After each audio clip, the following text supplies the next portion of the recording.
Boa noite a todos. Então hoje a gente vai estar começando o encontro 3, né, e vai falar sobre olericultura, né? Então a gente vai estar dividindo o hortifruti, né, em olericultura e fruticultura para um melhor entendimento, né? São dois assuntos muito grandes, entretanto a gente não tem esse tempo todo, né, para estar destrinchando e foi juntado, né, essas duas disciplinas. Entretanto, para a gente ter uma noção, né, do que é essa cadeia produtiva, né? Ela é super importante, né? Mas a ideia aqui é não trabalhar a cadeia em si, né, e sim trabalhar os produtos da fruticultura e da olericultura, né? E, e mais para frente vocês vão ter mais a ideia do trabalho da cadeia, né? Certo? Então, olericultura é um termo, né, técnico científico, né, utilizado em várias áreas, né, para designar o cultivo de espécies vegetais que são essencialmente herbáceas, né? São aquelas que vêm da horta, vamos dizer assim, né? E que é para a alimentação humana, né? A gente não usa a olericultura, não é designado para tipo a produção animal, né? É mais relacionado à alimentação humana ou de animais domésticos, né? De cachorro, gato, esses animaizinhos que a gente tem em casa, peixes. Bom, e às vezes, né, acrescenta-se outras adjetivações, né, as olericas, tais como plantas de ciclo curto, né, e que requerem tratos culturais intensivos. Quando uma planta tem ciclo curto, não quer dizer, né, que ela é uma verdura, né, uma hortaliça, né? Às vezes ela pode ser uma fruta, né? Ela tem um ciclo curto, né? Às vezes, né? Ou mesmo, né? Ela pode ser um grão, né? Ser considerada uma planta arvensis, né? Em vez de ser uma olerica, né? Então, o de ciclo curto não quer dizer que ela é uma olerica, né? Os grãos geralmente são de ciclo curto, né? E não são olerícolas, né? Entretanto, temos alguns exemplos, né? Por exemplo, o aspargo, né, gente? Ele gasta quase um ano para produzir, isso não é um ciclo curto, né? E ela é uma olerícola, né? Uma hortaliça, uma coisa que vem da horta. O termo de hortaliça é muitas vezes utilizado, né? Hortaliça é o que vem da horta e também é um termo correto de se utilizar para designar a olericultura, né? Ou horticultura, né? Que vem de hortos, né? Que vem de jardins, né? Horticultura também é um termo sinônimo de olericultura, né? A olericultura ela é muito mais ampla que a horticultura, né? Entretanto, elas podem ser usadas, né, como sinônimos, né? Entretanto, quando você vai falar de olericultura, é um termo mais amplo, né? Horticultura são mais as hortaliças, né, e as verduras, né, que está relacionado. Bom, a olericultura ela tem como característica, né, o seu valor social. Ela demanda muita mão de obra, né? Então, existe uma estatística que diz que, em média, né, a média nacional é 2,4 trabalhadores por hectare que ela emprega, né? Isso é considerado uma grande mão de obra, né, por área. Uma referência da olericultura é o alface. Essa é uma referência, por exemplo. Vamos dar cenoura quando some da sua mesa. Cenoura é comida de rico, né? Não quer dizer muita coisa, quer dizer que, né, não quer dizer que você deixou de ser rico, né? Mas cenoura quem come é só pessoas que têm um poder social maior, né? Pessoas muito pobres, ela costuma não aparecer na mesa, né? Mas o alface, quando ela desaparece da sua mesa, é porque você está prestes a estar mudando, né, de classe social, né? O alface é uma referência nacional, né, de poder econômico. Quando ela começa a assumir das famílias, né, é um sinal, um sinal de empobrecimento, né, diminuição da renda. Né? A alface sim é referência. A cenoura não, gente. A cenoura sempre foi coisa de rico.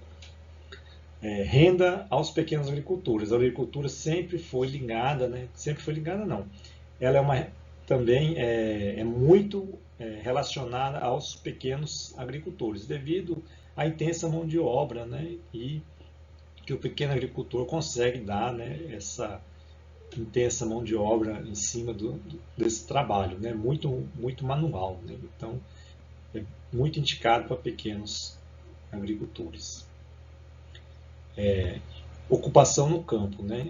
Ela evita esse êxodo rural, né? Ela traz essa ocupação porque exige muita mão de obra. Então, ela traz uma ocupação no campo, né? Com uma renda que consegue manter ele no campo, né? Que ele não conseguiria ter essa renda, talvez, na zona urbana.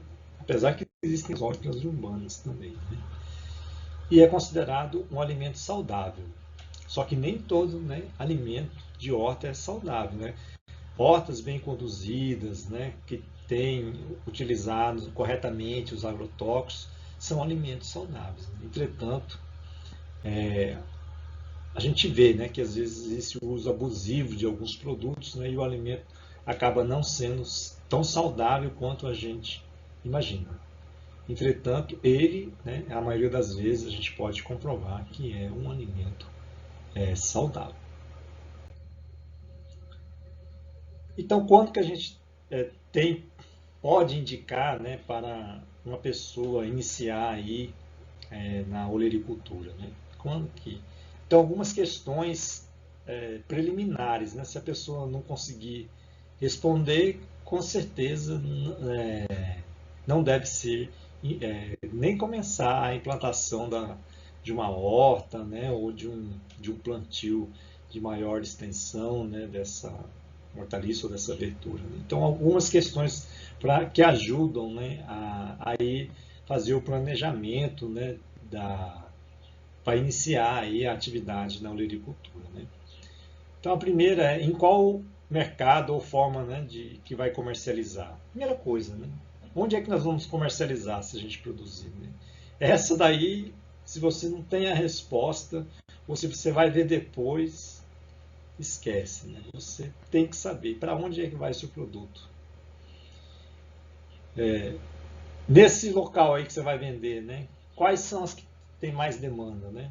Você não vai começar a produzir uma coisa que não tem demanda, né? Que você vai produzir pouquinho, né? Assim, que vai ficar mais com você, se não vender você compra. Não, você tem que descobrir qual que tem mais demanda, né? Geralmente quem planta, a ideia é produzir o que a pessoa compra, né? Não adianta produzir uma coisa que ninguém compra. Então, qual é que tem mais demanda, né? É uma outra pergunta que você deve, né, perguntar para a pessoa que está interessada, né, em iniciar essa atividade. Né? Pensando que a pessoa formada em agronegócio sempre vai dar consultoria. Né? Então, essas duas perguntas, gente, se não conseguir, se ela se engasgar, já era. Né? Já não dá mais para continuar a conversa. Né? Qual a capacidade, né, dessa região ou desse município, né, de absorver esse produto que você vai produzir. Às vezes você quer produzir toneladas, né, desse produto e às vezes não tem esse mercado não tem a capacidade de absorver o que você vai produzir, né? Quando é pouquinho, tudo bem, né? Mas quando se você quiser produzir em alta escala, né, você tem que ter essa ideia de quanto produto esse mercado vai poder absorver. Às vezes ele vai absorver um tanto de alface, um tanto de jiló, um tanto de couve, né? Você não vai se especializar numa única cultura, né? Você produz várias culturas porque ela absorve pequenas quantidades de várias espécies vegetais. Então, é uma coisa que você tem que saber é quanto você vai produzir de cada espécie. Então, isso é muito importante você saber antes de se implantar, né, algum empreendimento na agricultura. Então, essa produção não é da noite para o dia, tem que ter um planejamento, né? Então, qual é o volume que você vai ter na semana ou os meses, né, que vão vir? Qual é esse volume? Tem que ter esse planejamento, né, gente? Então, quando uma pessoa chegar em você, porque a agricultura tanto urbana quanto do campo, né, alguns questionamentos iniciais devem ser ditos. Então, essa daí são primordiais. Se a pessoa não começar a pensar um pouquinho sobre a parte de como ela irá vender, né, principalmente como ela irá vender, né, ela não consegue imaginar o tamanho do seu empreendimento e nem o que vai conseguir plantar, né? Então, essas são ideias iniciais, são indicações. Então, gente, hoje era só para dar uma introdução mesmo, né? E tem um material escrito para vocês lerem, lá tem muito mais conteúdo, né, para vocês estarem fazendo. E é isso aí. Isso aqui é breve e objetivo. Até mais.